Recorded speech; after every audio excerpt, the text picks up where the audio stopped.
क्या आपने कभी सोचा है कि जब हम जिम्मेदारी नहीं लेते तो हमारे कामों में क्या होता है? अक्सर हम अपनी क्षमताओं को कमजोर समझकर या डर और संदेह के चलते किसी चीज को करने से पीछे हट जाते हैं, बिना उसे आजमाने का मौका देने का। लेकिन क्या हम यह सोचते हैं कि ऐसे मौके पर हम कितना बड़ा मौका खो देते हैं? इस वीडियो में हम देखेंगे कि जब हम जिम्मेदारी से मुकरते हैं तो हम स्वयं को अपने पूरे पोटेंशियल को पहचानने और प्राप्त करने का मौका बर्बाद करते हैं। जिम्मेदारी लेने के बजाय हम अपने कामों को अधूरा छोड़कर स्वयं को नकारने से बचते हैं और इससे हमारे जीवन में निरंतर संकोच और आत्म संकट की भावना बनी रहती है। ये वीडियो आपको यह सिखाएगा कि जब हम खुद पर और अपनी क्षमताओं पर विश्वास करते हैं तो हम किसी भी चुनौती का सामना कर सकते हैं और कैसे हमारे कामों में चमत्कार हो सकता है। तो चलिए बिना किसी देरी के कहानी शुरू करते हैं। एक छोटा सा गांव था। उस गांव में एक व्यक्ति रहा करता था। उस व्यक्ति को भी यही तकलीफ थी। वह हमेशा खुद की क्षमताओं पर शक किया करता था। वह हमेशा दुविधा में रहता था। जो काम वह करता था वह काम उसे बिल्कुल भी पसंद नहीं था। वह तो उस काम को केवल मजबूरी में किया करता था ताकि उसका घर परिवार आसानी से चल सके, उन्हें 2 वक्त की रोटी मिल सके, उनका पेट भर सके। और वह हमेशा सपनों में ही खोया रहता कि किसी न किसी दिन उसे बहुत सारा धन मिल जाएगा और वह उस नगर का सबसे अमीर आदमी बन जाएगा। उसके पास वह सब कुछ होगा जो एक धनी व्यक्ति के पास होता है। सारी सुख सुविधाएं होंगी। उसके पास किसी चीज की कोई कमी न होगी। मन में यही ख्याल लिए वह हमेशा अपने भगवान की पूजा किया करता। वह हमेशा यही सोचा करता कि मेरे ईश्वर के आशीर्वाद से उसके जीवन में चमत्कार घटेगा और वह बहुत धनी व्यक्ति बन जाएगा। इसीलिए वह दिन रात सुबह शाम केवल अपने इष्ट की पूजा करता, उनकी भक्ति में खोया रहता। और जब भी कोई उसे किसी कार्य के लिए कहता तो वह यही कहता, जो होगा वही करेंगे, मैं भला कौन हूं, करने वाले तो सब वही है। लेकिन वास्तविकता में उसके मन के भीतर एक दुविधा थी। कुछ भी करने के लिए वह हमेशा दुविधा में फंसा रहता था। वह कभी किसी निर्णय पर पहुंच ही नहीं पाता था और जब भी वह किसी कार्य को पूर्ण नहीं कर पाता था तब भी उसके पास तरह तरह के बहाने हुआ करते थे। जैसे, मैंने तो बहुत कोशिश की किंतु यह कार्य पूर्ण हो ही नहीं सकता, यह कार्य करना तो असंभव है, यह कार्य बहुत कठिन है। इस तरह के उसके पास कई तरह के बहाने थे जिससे वह खुद को समझा दिया करता। उसकी पत्नी और उसके घर वाले उसे ताना मारा करते, उसे तरह तरह की बातें सुनाया करते, लेकिन वह व्यक्ति कुछ करने का नाम ही नहीं लेता था। एक दिन उसकी पत्नी उस व्यक्ति से कहती है, अरे तुम कुछ करते क्यों नहीं? आखिर हमारा परिवार ऐसे कब तक चलेगा? तुम जो मजदूरी करके पैसे लाते हो उसमें घर का खर्च नहीं चल पाता। आखिर तुम कुछ और काम क्यों नहीं करते? इस पर वह व्यक्ति कहता है, जैसे मालिक की इच्छा, वह जैसा रखना चाहेंगे हमें वैसे ही रहना होगा। मैं चाहे कितना भी प्रयास क्यों ना कर लूं, लेकिन मैं उससे अधिक धन नहीं कमा सकता जब तक कि मेरे मालिक न चाहें। एक दिन उसका बच्चा बहुत बीमार पड़ गया और उसे अच्छे इलाज की आवश्यकता थी, लेकिन उस व्यक्ति के पास धन नहीं था। तभी उसकी पत्नी रोते हुए उस व्यक्ति के पास आई और कहने लगी, अरे जाइए ना, कुछ पैसों का बंदोबस्त कीजिए ना, हमारा बच्चा यूं ही मर जाएगा। इस पर व्यक्ति कहता है, अरे पगली, तू चिंता क्यों करती है? इसे कुछ नहीं होगा। मेरे ईश्वर मेरे साथ है और वह इसे बचा ही लेंगे। वह ऐसा कुछ नहीं होने देंगे। आखिर मैं उनकी इतनी पूजा करता हूं, दिन रात उनकी आराधना करता हूं, उनकी भक्ति करता हूं, इसलिए हमारे बच्चे को कुछ नहीं होगा। तू चिंता मत कर। अपने पति की यह बात सुनकर उस व्यक्ति की पत्नी घर से बाहर निकली और उसने हर जगह हाथ पैर मारे, हर जगह लोगों से बात की, लोगों से धन मांगा, लोगों से मदद मांगी, लेकिन किसी ने उसकी मदद नहीं की। उसे कहीं से भी धन नहीं मिला और थक हार कर वो घर वापस आ गई। इधर वह व्यक्ति अपने ईश्वर के भजन गा रहा था, उनसे प्रार्थना कर रहा था कि वह उसके बच्चे को स्वस्थ कर दे। बच्चा पीड़ा के कारण लगातार रोए जा रहा था। उसकी पीड़ा असहनीय होती जा रही थी, जिस कारण उसका चीखना चिल्लाना और भी बढ़ता जा रहा था। काफी समय तक वह बच्चा चीखता चिल्लाता रहा, लेकिन उस व्यक्ति को तनिक भी फर्क नहीं पड़ा और अचानक उस बच्चे का चीखना चिल्लाना बिल्कुल शांत हो गया। जैसे ही उस बच्चे की आवाज बंद हुई, यह देखकर वह व्यक्ति सोचने लगा कि लगता है मेरे प्रभु ने मेरे बच्चे को ठीक कर दिया। उसने प्रभु का धन्यवाद किया और कहा, मैं जानता था आप मेरे बच्चे को जरूर स्वस्थ कर देंगे। आखिर मैं आपकी इतनी पूजा करता हूं, आपकी इतनी आराधना करता हूं। मैं जानता था आप मेरा साथ कभी नहीं छोड़ेंगे। अपने बच्चे की आवाज न आती हुई देख उसकी पत्नी उस बच्चे के पास पहुंची और जोर से चिल्लाकर उस बच्चे को उसने अपने गले से लगा लिया और जोर जोर से रोने लगी। तब जब उसने यह सब देखा तो उस व्यक्ति को यह एहसास हो चुका था कि उसके भगवान ने उस बच्चे को नहीं बचाया था, बल्कि अब उसका बच्चा इस दुनिया में नहीं रहा। और जब उसे एहसास हुआ तब उसे बहुत गहरा धक्का लगा। उसे यह समझ नहीं आ रहा था कि आखिर यह कैसे हो सकता है। वह तो अपने प्रभु की इतनी भक्ति करता है, इतनी आराधना करता है, फिर आखिर यह सब कैसे हो गया। उसके मन में ऐसे कई प्रकार के प्रश्न उत्पन्न हो रहे थे और उन प्रश्नों को लेकर वह यहां वहां भटकता रहा। और ऐसे ही कई दिन बीत गए।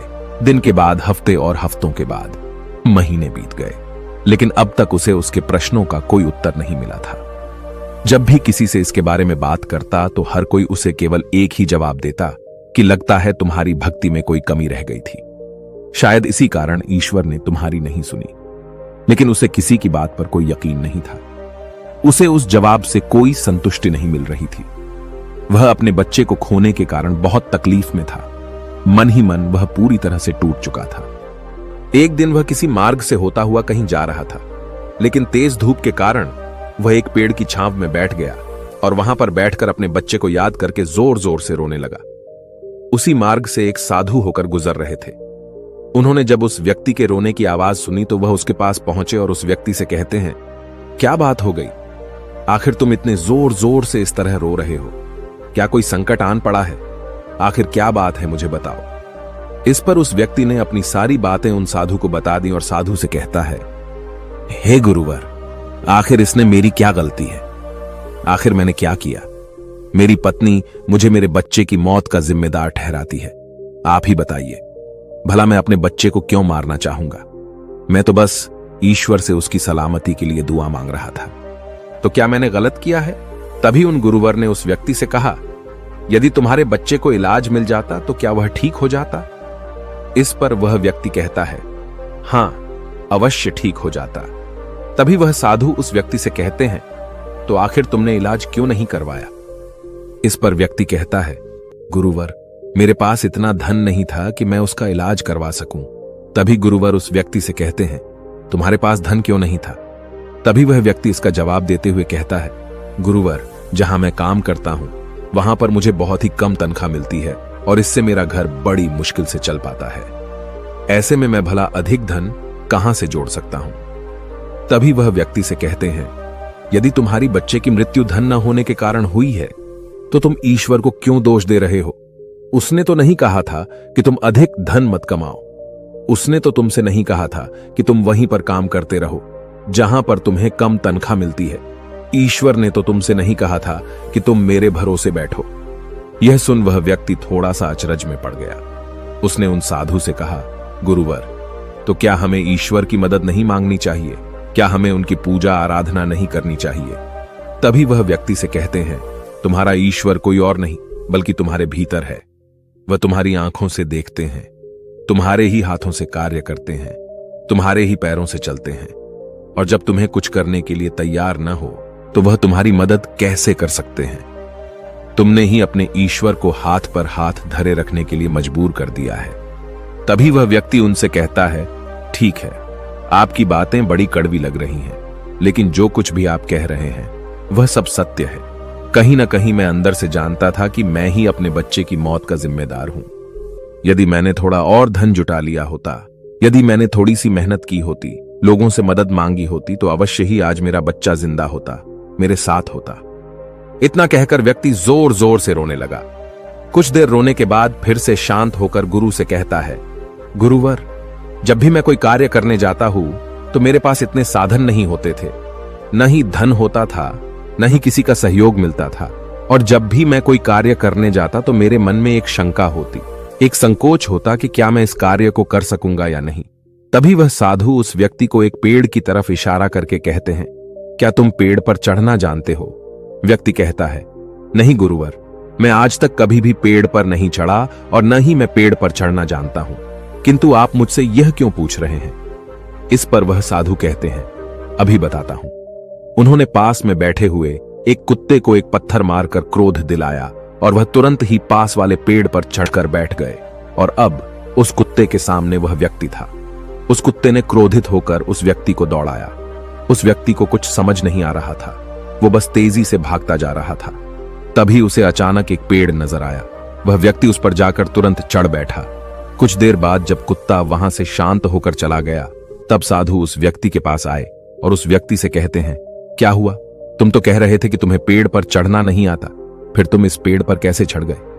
इस पर व्यक्ति कहता है, गुरुवर न जाने क्यों, लेकिन अचानक ही मैं इस पेड़ पर चढ़ बैठा। मैं नहीं जानता ये मैंने कैसे किया, लेकिन मुझे अपनी जान बचाने के लिए यह करना ही पड़ा। इस पर वह साधु तो मुस्कुराने लगे और उस व्यक्ति से कहते हैं, मजबूरी व्यक्ति से सारे काम करा लेती है, फिर चाहे वह उसे कार्य पसंद हो या ना हो। जब तुम्हारी जान पर बन आई तो तुम इस पेड़ पर चढ़ बैठे।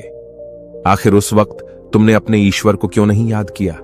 तुम्हें उन्हें अपनी मदद के लिए क्यों नहीं बुलाया? तुम चाहते तो वहीं पर बैठकर अपने ईश्वर को याद कर सकते थे, उन्हें अपनी रक्षा के लिए बुला सकते थे, लेकिन तुमने ऐसा नहीं किया। तुम अपनी जान बचाने के लिए उस पेड़ पर बड़ी सरलता से चढ़ गए, क्योंकि बात तुम्हारी जान की थी। लेकिन जब तुम्हारे बच्चे की जान दांव पर लगी थी, तब तुम ईश्वर से आराधना कर रहे थे, उनसे प्रार्थना कर रहे थे कि वह तुम्हारे बच्चे की जान बचा लें। तुम अपने जिम्मेदारी से भाग रहे थे, पर अगर तुम उस जिम्मेदारी को निभाते तो आज हालत कुछ और होती। उन साधु की ऐसी कड़वी बातें सुनकर व्यक्ति मन ही मन और दुखी हो गया। वह जोर जोर से फूट फूट कर रोने लगा और कहता है, गुरुवर, आप सत्य कहते हैं, मैं ही अपने बच्चे की मौत का जिम्मेदार हूं। मुझे ऐसा नहीं करना चाहिए था, मुझे और अधिक धन जोड़ना चाहिए था। यदि मैंने ऐसा कर लिया होता तो मैं आज अपने बच्चे को बचा पाता, लेकिन अब क्या करूं? मुझे कुछ समझ नहीं आ रहा। इस पर साधु उस व्यक्ति से कहते हैं, जो हो गया उसे मिटाया नहीं जा सकता, किंतु जो होने वाला है उसे बनाया अवश्य जा सकता है। इसलिए अपने बहानों से ऊपर उठो, अपने संकोच को मन से मिटा दो, और किसी भी कार्य को शुरू करने से पहले तुम्हारे मन में दुविधा उत्पन्न होती है, उसे पूरी तरह से समाप्त कर दो। फिर देखना, तुम जैसा चाहोगे वैसा ही होगा। तुम जो हासिल करना चाहोगे तुम उसे हासिल कर पाओगे। तुम्हारा मन मजबूत होने लगेगा। मैं दुविधा से ऊपर उठकर साफ और स्पष्ट तौर पर निर्णय ले सकेगा। उसके बाद से तुम्हारे मन को कभी किसी बहाने की जरूरत नहीं पड़ेगी। इस पर व्यक्ति उस हाथ से कहता है, किंतु हे गुरुवर, जब भी मैं कोई कार्य करने जाता हूं तो मेरा मन बहुत ही कमजोर पड़ जाता है। मैं बहुत घबरा जाता हूं। मैं अपने मन को मजबूत कैसे बनाऊं? क्या आप मुझे इसके लिए कोई उपाय बता सकते हैं? इस पर साधु कहते हैं, हां, मेरे पास इसका भी उपाय है। तभी व्यक्ति कहता है, गुरुवर, कौन सा उपाय, मुझे बताइए। इतने में साधु ने उस व्यक्ति का हाथ पकड़ा और उसे एक नदी किनारे ले आए और उस व्यक्ति से पूछते हैं, क्या तुम्हें तैरना आता है? वह व्यक्ति थोड़ा घबराया, लेकिन उसने जैसे तैसे उन गुरु के इस बात का जवाब देते हुए कहा, हे गुरुवर, मुझे तैरना नहीं आता, लेकिन आप मुझसे क्यों पूछ रहे हैं? इस पर गुरु कहते हैं, अभी बताता हूं। इतना कहकर उन्होंने उस व्यक्ति को पीछे से धक्का दे दिया और वह व्यक्ति सीधा नदी में जा गिरा। वह नदी के पानी में हाथ पैर मार रहा था। वह बचने का हर मुमकिन प्रयास कर रहा था। जब उन साधु ने देखा कि वह व्यक्ति डूबने लगा है तो उन्होंने जाकर उसे उस पानी से बाहर निकाला। वह व्यक्ति जैसे ही बाहर आया तो वह हाँफने लगा। वह घबराया हुआ था, बहुत डरा हुआ था। जैसे तैसे उसने हिम्मत की और वह खड़ा हो गया। अब की बार वह साधु को देखकर बहुत घबरा चुका था, बहुत डर चुका था। वह उन्हें देखते ही भागने का प्रयास करने लगा, लेकिन एक बार फिर उन साधु ने उसे जबरदस्ती पकड़कर नदी में धक्का दे दिया। वह नदी में हाथ पैर मारने लगा ताकि कोई उसे बचा ले। वह जोर से चिल्लाने लगा, बचाओ बचाओ, लेकिन आसपास कोई न था। उसकी मदद के लिए कोई नहीं आ रहा था। तभी साधु उस पानी में उतरे और उस व्यक्ति को जबरदस्ती पकड़कर सीधा खड़ा कर दिया। उस व्यक्ति ने पाया कि उस नदी में पानी केवल उसके कंधे तक ही आ रहा था। इस पर वह साधु उस व्यक्ति से कहते हैं, अब तुम मुझे यह बताओ कि आखिर तुम इतने कम गहरे पानी में किस तरह से डूब कर मर सकते हो? यदि तुम चाहते तो सीधे खड़े होकर इस परिस्थिति का सामना कर सकते थे और तुम्हें यह भी एहसास हो जाता कि इस नदी में पानी केवल तुम्हारे कंधे तक ही है और तुम्हें इस तरह से इतनी मेहनत करने की कोई आवश्यकता न पड़ती। न ही तुम घबराते और न ही इस परिस्थिति से भागने का प्रयास करते। किंतु तुम्हें हमेशा से केवल एक डर का सामना किया है, और वह यह है कि यदि तुम नदी में गिरे और तुम्हें तैरना नहीं आता तो तुम्हारी मृत्यु निश्चित है। और यही कारण है कि तुम सही स्थिति का पता नहीं लगा पा रहे थे। तुम यह तक पता नहीं लगा पाए कि आखिर इस नदी में पानी कितना गहरा है। एक बार फिर साधु उस व्यक्ति को नदी से बाहर लाए और थोड़ा देर इंतजार करने के बाद उन्होंने एक बार फिर उस व्यक्ति को उस नदी में धक्का दे दिया। अब की बार उस व्यक्ति को उस स्थिति का पता चल चुका था। वह यह जानता था कि अब जैसे ही वह अपने आप को स्थिर कर लेगा, जैसे ही अपने आप को अपने पैरों पर खड़ा कर लेगा, यह पानी केवल उसके कंधों तक ही आएगा। और उसने बिल्कुल ऐसा ही किया। वह सीधा खड़ा हो गया। तभी साधु उस व्यक्ति से कहते हैं, क्या तुम्हें अब अपने मन को मजबूत करने का मंत्र मिल चुका है या नहीं?